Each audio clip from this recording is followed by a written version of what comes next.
Hey everybody, it's Jason Blaha here, and once again it is time for a deadlift day, but a quick reminder for those of you who watch these videos, please remember to click a like down below, it would be greatly appreciated.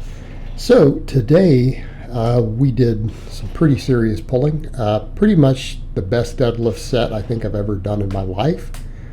Again, you guys can estimate my max based on this, but we ended up pulling 545 for 7. Right, this is 90% of my training max. Right, this is supposed to be a 3+ rep set. We got 7, and it was hard. Now, people talk about reps in reserve when I did my last 5+. I don't think I had reps in reserve. This was pretty much everything I had for a 7-rep set. Yes, I'm still cutting. Yes, we're going to make progress and get stronger while we cut down to do comps. I've also had people say, hell man, you got a PR anytime you want it. I'm not maxing again until the platform. I'm not giving any info. I'm not giving dates, not giving federations or any of that, but I'm planning on doing 3 meets this coming year. At least 3. I have 3 picked out. I've already paid for 1, booked my flights, everything for it. Okay, so we're doing meets. I'm going to save this for competition. I'm not going to even pull 600 plus until the platform again. But yeah, we're going to break records. We're going to break records this coming year. But I'm real happy with that set. Real happy. Also, hopefully, you guys let me know how the sound quality sounds. My other mic died yesterday in the middle of trying to Skype with a client, actually with Antonio. I had dropped it the other day, a couple weeks back, and it's been having issues, and I ordered a new Blue Yeti overnight, and it came this morning. This is my first time really recording a video with it, so hopefully it sounds real good. Some people don't realize when it comes to the sound quality, they'll give suggestions that they don't know I'm actually somewhat hearing impaired. I was completely deaf for several years. I'm actually hearing impaired, so I can't really tell a lot of times. So when people mention, hey, fix this or that, well, I can't. Unless you tell me what button to press in Sony Movie Studio, unless you know what button or setting I need to change specifically, then it's not helpful. So just an FYI. But back over to the training. We did what I said I was going to do yesterday. Boring but strong, right? Or is it strong but boring? So 10 sets of 5 using first set last percentages. So what does that mean? It means today 70% of my training max for 10 sets of 5. I went raw on the first couple sets of this to get the extra grip training, so we did 5 sets of raw. Started to chew into my hands a little bit. I don't want to destroy my hand skin using this deadlift bar. So after that I strapped up. But I did want to do a couple more sets of it raw just to make sure my grip is coming along.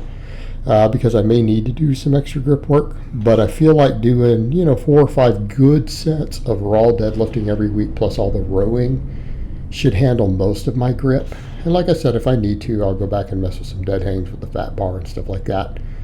But right now I feel like my grip's in a good place. It wasn't giving out on that set. So, again, I might have to do some extra grip work. And, we'll assess that as we go. But today was just deadlift, because we did 13 sets of deadlifts, right? Only one of them was close to failure, and that's what people need to understand. They get into this whole idea of failure, or we should be really close to failure. No, we don't need to. And I try to tell that to people. Being 3 reps in reserve will maximize hypertrophy. There is no evidence that going to failure versus 3 reps from failure, as long as our workloads are equated, causes a single drop more hypertrophy. There's, if we were to really be honest, up to 5 reps from failure. Again, if we get quality reps in. So in the case of these big movements, we don't have to do that. And this is part of the key to building a big deadlift. We can only really get away with 1 close to limit set a week. That's it. Everything else needs to be quality work. And we will grow from it. This workout, just this deadlifting alone, the hypertrophy from it is enormous. because I did all that rep work with the heavier weight.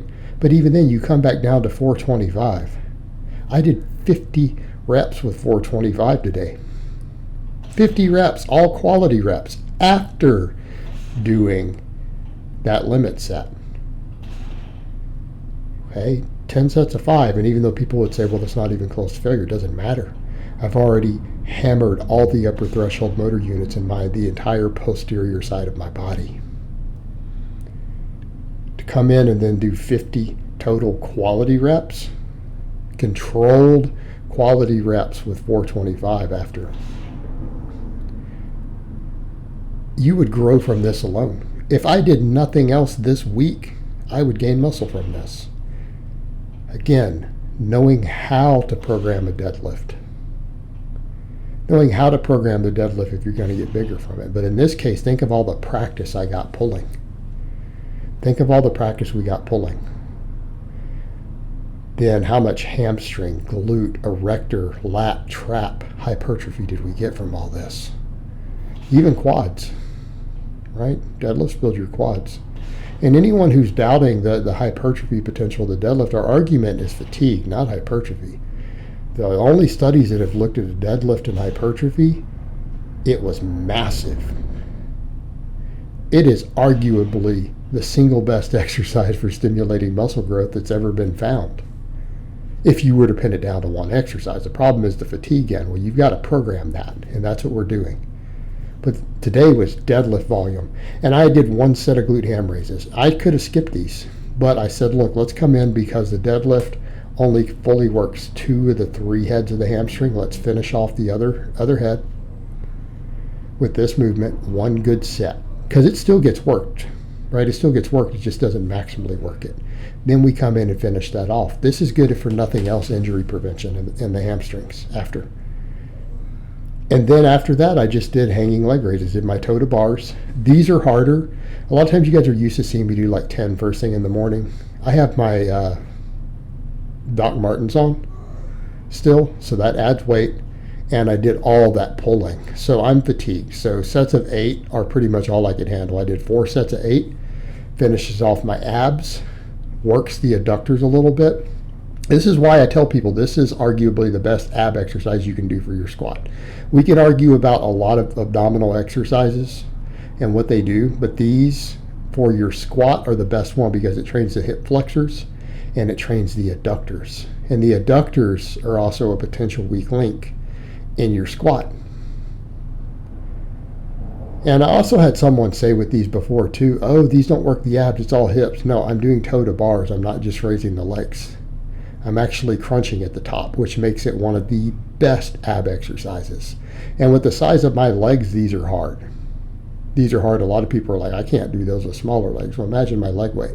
This is mid 600s deadlift ab strength.